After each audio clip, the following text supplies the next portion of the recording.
Hello, good day, everyone. It's Jeff Gilmour here from the Association of Residential Communities. We've got with us today Hannes Hendriks, who will also introduce briefly what he does. He's the chairman of the Residential Community Council, and we've been involved in many industry meetings. We've had, I think, about 18 already, and Hannes has been on all 18, where between him and I, we've tried to allow a discussion to take place regarding COVID-19 and the lockdown and where we are and what we can do and how we interpret things and how we can plan for things and how we involve our boards and through those discussions, many things that have come up has been this area of strategic risk management. It's one of Hannes's key focus areas, and I'm going to work through a range of questions which I'm going to pose to Hannes. And then what we'll also do onto this video, on the link below when you get it on YouTube, will be a PowerPoint presentation that Hannes will talk to throughout this session, which you could then have as a point of reference to go and have a look at.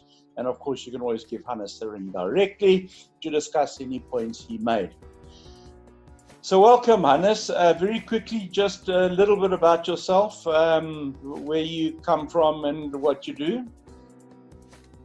Well, thanks, Jeff, for inviting me to this conversation. My background is that I was an officer in the Defence Force for 18 years, then joined the local government, where I really got involved with community and the development principles thereof. Then ventured onto consultancy businesses, which I really enjoyed. And after that, I got involved with management of estates, with a development team with Serengeti Golf Estate for about 12 years. And after that, with Blue Valley. Currently, I'm functioning as a consultant with the focuses on management, strategic management and risk management per se. So that is what I'm keeping myself busy with. Excellent. So in this total process, I'm going to try and bring back this experience of knowledge in seeing how we can assist the industry moving forward. Excellent. Thanks very much, Hannes. It's a privilege having you in this conversation. So maybe to kick us off, as part of an introduction, you speak quite often about our risk environment. Just unpack that a little bit. What is our risk environment per se? Yeah, I think sometimes we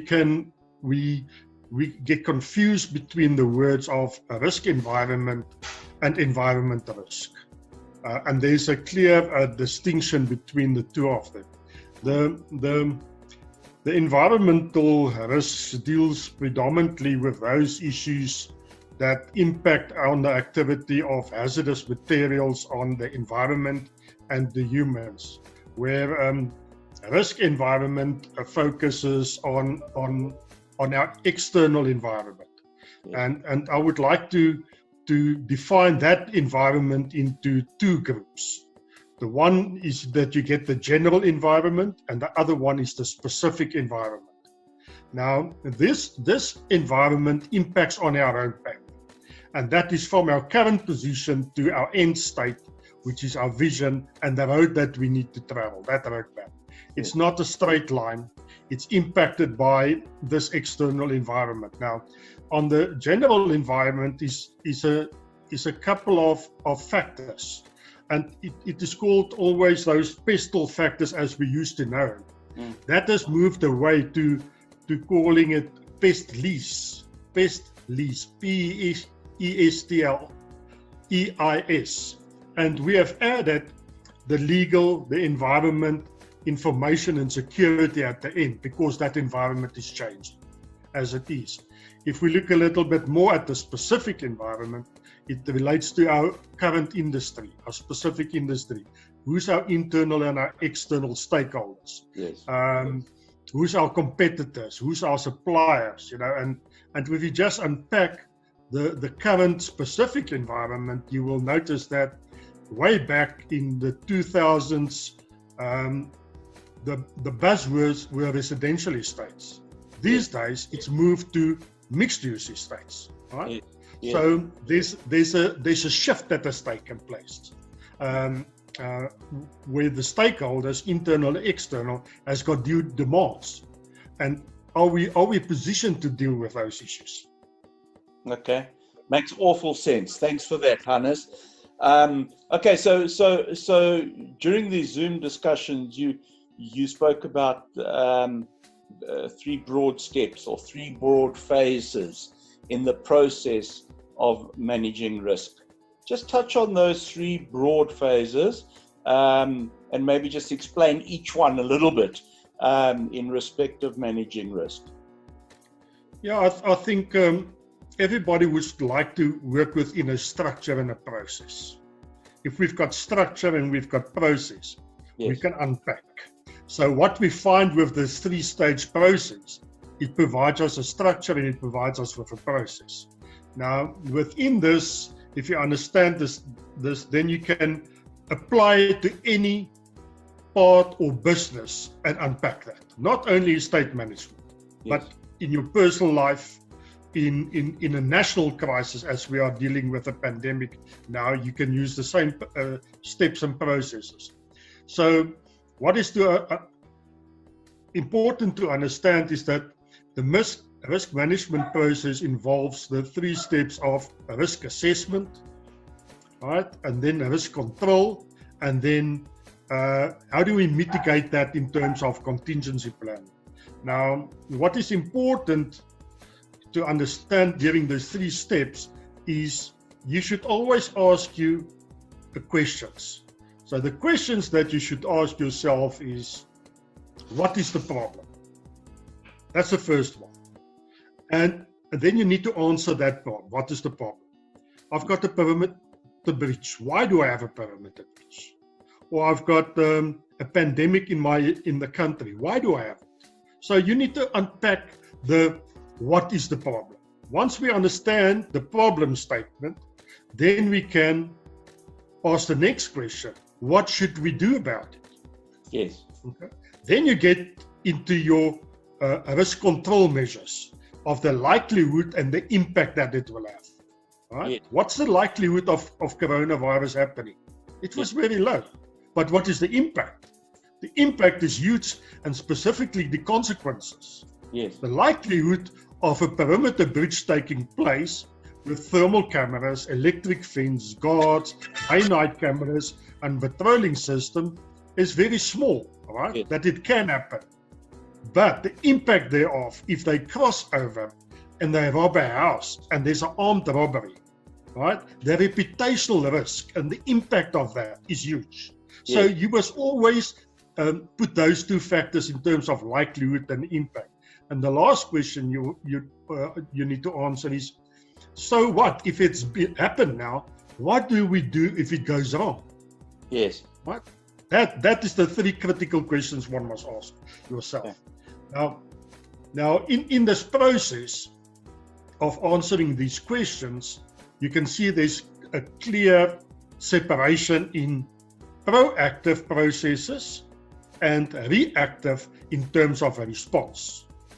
So the risk assessment and the risk control is a proactive process. Yes. Where the contingency planning, once the incident has happened, is a reactive one, and how you respond towards that. That Yes. is critically important. Now, in this process, we call it prior to the bang, right? Mm. And what happens after the bang.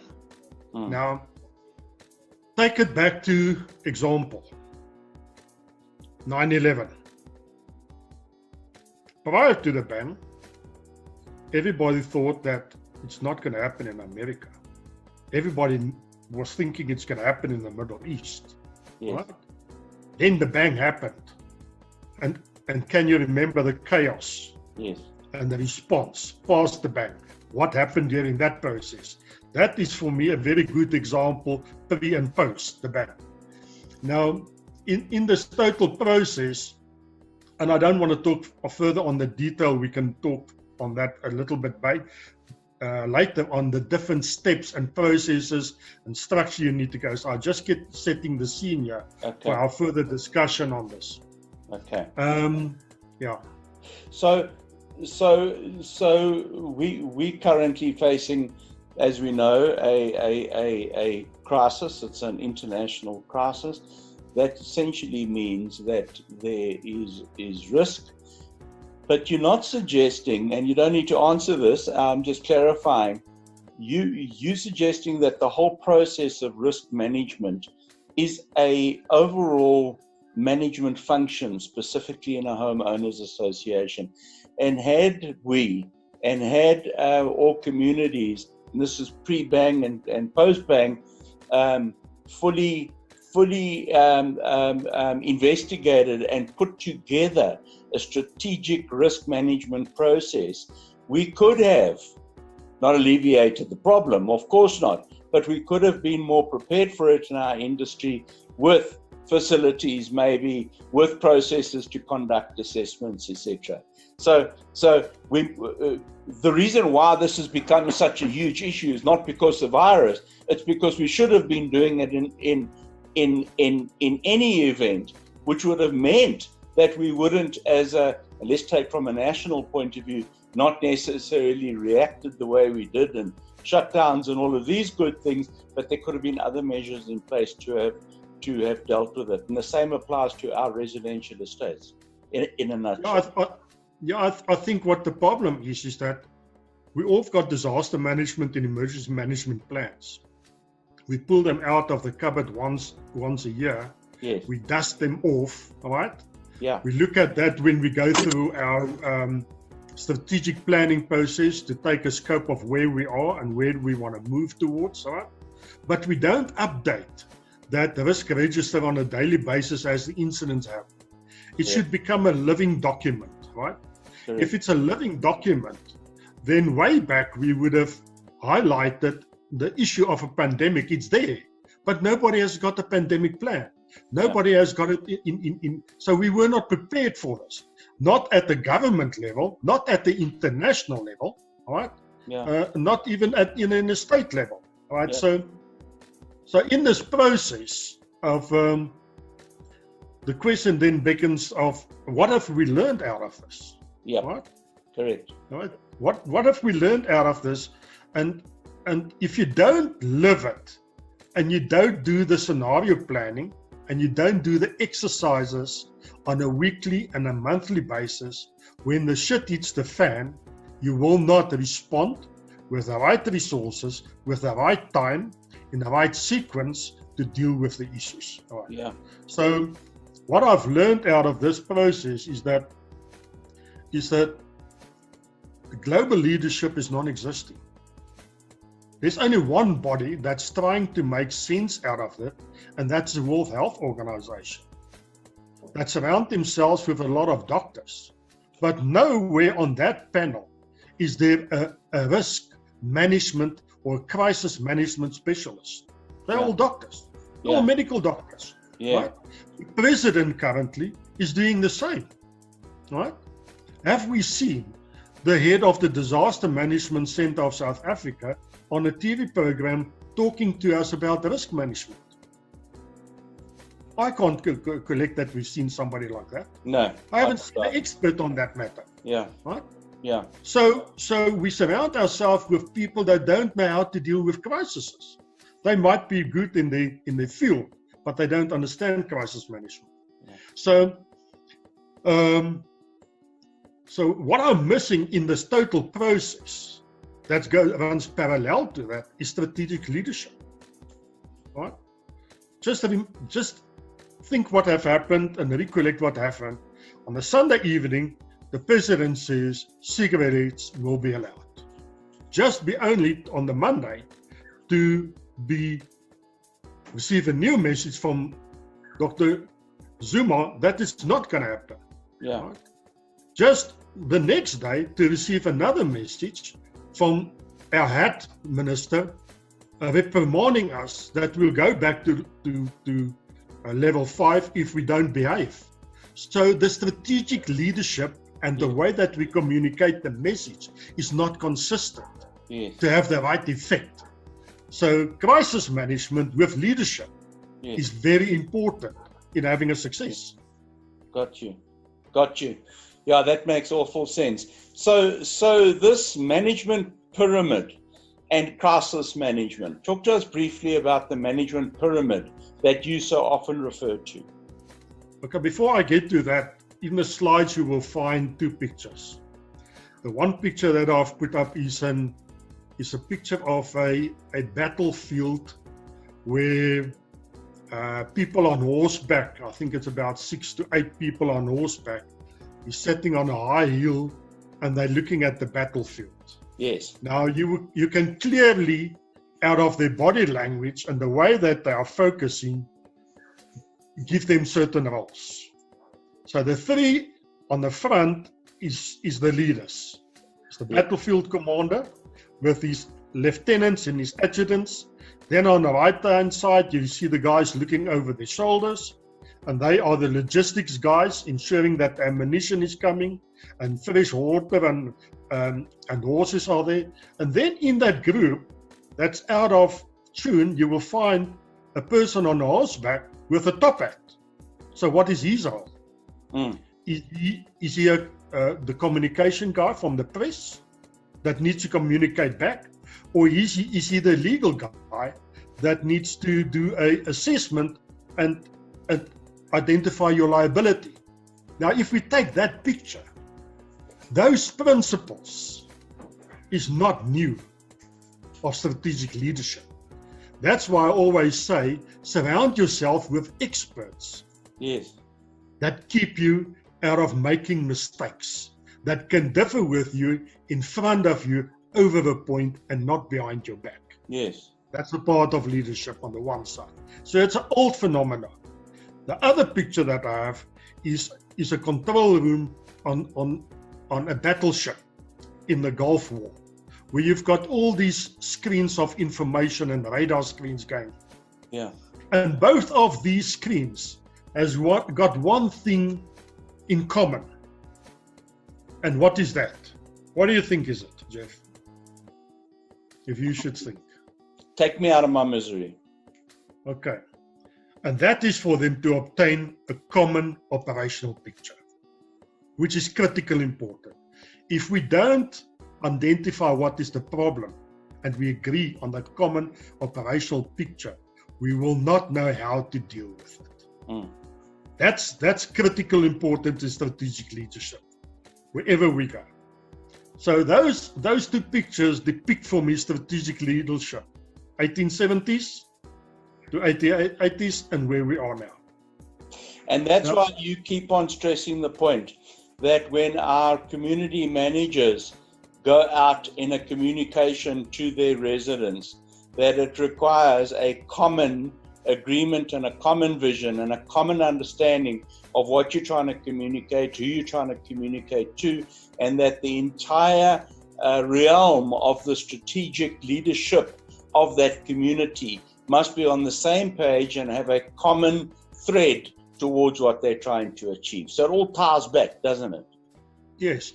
If we just can take the examples, by just listening on our Zoom meetings, I could quickly pick up out of the Zoom meetings which estates, corporate government structures is in place. Yeah, you can. There's a clear defined chairman, there's an exco, there's portfolio committees with roles and responsibilities and a mandate.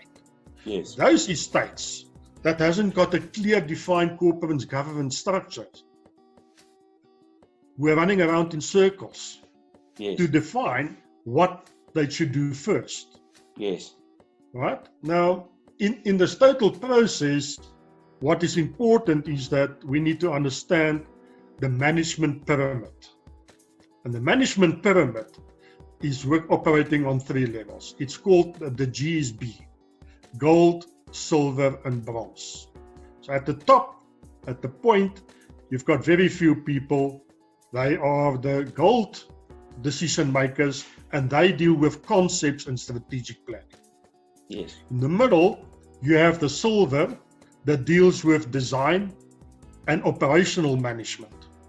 And at the bottom, we have the bronze. That is where the delivery takes place, and that is where the tactical services are rendered. And now within these three levels, you need to clearly understand, in the next slide after this, you will see a typical example of a military strategic model, where you've got at the national level government, then you've got the military leadership, then you've got your different forces of arms, and then at the bottom level you've got your deployment. Right.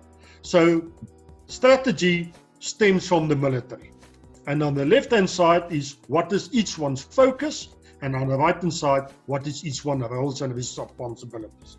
So as soon as a crisis happens, what was our first advice? Establish a JOC.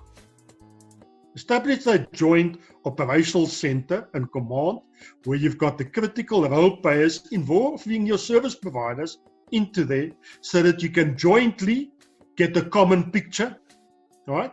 Yes. That you can deal with the issues, right? Yes. Within a framework. That framework is critically important, and the structure.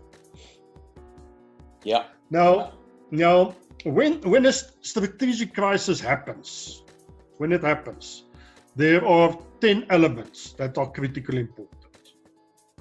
And I want to quickly deal with them. The first one is you need to acknowledge that you have a crisis. And the crux there is, the biggest problem is when one ignores it and you don't communicate it. If you don't communicate it, somebody else will communicate it on your behalf on the social media. Correct. And you will sit with a red face. Correct. Okay. The second one that's critically important is, how am I managing this transition from reactive to response? Do I deal with it in a professional way, right? Or does it look like we don't have control over this? Right? That transition is very important. Mm-hmm. The transition from the president, when he announced we are going down to lockdown, we said, yes, it's fine. Yeah. Because we had a plan. The plan was to win time to prepare the medical for the numbers that's going to come in. Correct. But now we passed that plan. Yes. We passed that. So are we still in that transition, or what is the purpose of keeping us still in this lockdown period? The third one is, very quickly, some of the states established a COVID fund. They said, we need COVID money. Fund. Yeah, COVID fund. Yes. Management fund. And that is your contingency fund. Because all of a sudden they had expenses that they didn't budget it for. They didn't have it in that reserves. Right? So now there need to be action, a response. Material needs to be bought. Equipment needs to be bought. Sanitation needs to be bought. New systems need to be installed. How do you finance that if you don't establish that fund? Okay, so that is important. And I've talked about the crisis management framework, so that you have your experts around the table that can advise. The next point is strategic communication. And strategic communication for me is communication via cell phone or radio, right? Mm-hmm. After 9/11, what happened? All communication went down. Nobody could talk to anybody else.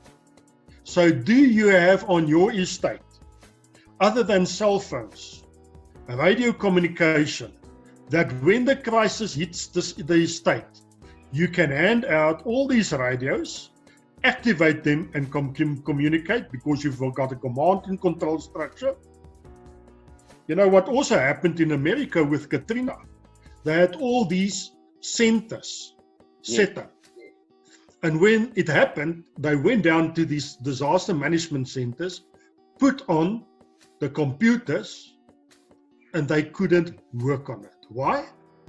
Because they had to be rebooted and software had to be uploaded again, right?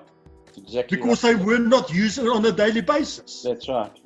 So that's a risk that you are running. So if you run a comrades, Do I buy new tackies? Running pants and a t-shirt? No. I use the old ones that you know how they fit for you. Yeah. So the moral of the story is don't try and develop something new with a crisis. Take your existing equipment, the existing structures, and that existing structures must be utilized on a daily basis so that when you need them, you know they are operational and they work. That's critically important. Okay. All right. So, and the next point is ensuring continuation of existing operations. Yeah. We spoke about that at the Zoom meeting this morning. I talked about this morning. We must unlock the supply chain of the economy. We must unlock the supply chain of our operational functions within the estate. We need to have a separate team that deal with the ongoing functions, and we need to have another team that deal with the crisis. If we don't do that, we will mingle our decision making and we will be clouded by all this information that comes in, and we will lose focus on what we need to deal with. We still have an MRI, we still have rules, we still have a financial management system, we still have a communication, we still got dogs and caravans and parking and people. And if we mingle the two together, we'll be forced, because we're in crisis mode, to focus all our meetings and our discussions and our strategic plan on COVID, to the detriment of some of the key operational things that need to carry on. That's what you're saying? Yeah, because the name of the game is service delivery. And the next that goes with it is customer satisfaction. If we can't deliver on the services, we don't have customer satisfaction. Yeah. All right. So the next point is that creating a clear operational picture. I've talked about that. Yeah. And establishing priorities. Group them together. This deal with crisis management. These issues deal with normal administrative and operational issues. Right? Okay. And what is our priorities in dealing with it? The first funds that are available goes towards this, this, and this. Yeah. And that should be the process of the strategic leadership. Right. Then the last one is the management of the social well-being. And Jeff talked about this morning. And that is when our minds is starting to play games with us, with our current staff and with the homeowners. Yes. Post-traumatic distress. Yes. PSDT. All right? Like military guys are used to. Under war situation, policemen, and now they come back. Yes. And they don't know how to deal with this environment. We've got that shock. Our community has got that shock. Yes. We are dumb at this stage. We don't think for ourselves. We think somebody else must think for ourselves and get us out of the system. Yeah. So the social well-being is critically important. Sure. And those are the 10 steps that you must analyze during crisis management. And all 10 of them are as important as each other, Yes. and needs to be dealt with as one holistic set of key actions and key principles that one needs to maintain. So I've got 2 more questions for you. The first is standard incident management. Something happens, we manage the incident, and crisis management. What are some of the key differences between the two? Well, if one look at the standard incident management, there are hierarchy of events. You get standard emergencies, then you get normal emergencies, then you get major incidents, and then you get crises. But I'm going to deal only with the 2. I'm going to deal with standard incident management and crisis management. Now, standard incident management is based on the routine risks. What is a routine risk? It's a vehicle going around the circle, bumping into a service delivery of a delivery vehicle or a contractor. Yeah. It's localized. There's a protocol, right, on how we deal with it, and there's a process that needs to be managed. Right? Yes. It is clear defined problems, right, that we know how to deal with. We deal with that in terms of our standard operating procedures. We understood the solutions toward that. It's relatively isolated to a specific point. It doesn't go across borders and boundaries, right? Yeah. and it's a small team that need to respond to it, to clarify it. And it's got a clear end position. Starting time is to clear it up. It's 2 hours, an hour and a half, and it's clean. Correct. The business can go on. Correct. Right. Now when we talk crisis management, we've got the opposite side of that. It's non-routine, right? It is possibly unique. COVID-19 is unique. Yeah. Right? No clearly defined solutions. There's not one solution to this. It's a combination of it. It's no accepted response. 1, you do that. 2, you do that. 3, you do that. 4, you do that. There's no clear define. You learn as you go on. Yes. In terms of your risks. So you mitigate the total process of risk assessment, risk control, and mitigation measures goes into a cycle with every problem that you identify. Yes. Okay. So that's how you deal with that. It requires external management. It requires input from World Health Organization. It requires input from China. It requires input from Japan. It implies input from all other people that has dealt with this issue in Italy to learn lessons on how we should deal with this. Yes. Because we don't have the expertise. There's not a scenario that we can say this is an Africa scenario. Yeah. We write our own. Yeah. Okay. It requires strategic decision making and leadership. Okay. And also, it's a multi-team response. It's not only the defense. It's not only the medical. It's not only the engineers. Okay. And it creates high levels of confusion, as we are experiencing currently. It is a pressure. It's pressurized decisions that are taken, and you can very quick lose control at the end of the day. And that's a difference between a standard incident management and crisis management. Very, very interesting and fascinating stuff. So that's absolutely fantastic. I mean, you certainly are an expert on the subject, and I thank you for delving so deeply into every one of the issues that we've discussed. Maybe to wrap things up, we're in our day, whatever it is, for 50 or whatever the case may be. 45, 46. 45, 46. We're following the number of cases. We following the number of deaths. Our estate managers and directors have been incredible, in my view, over this particular time.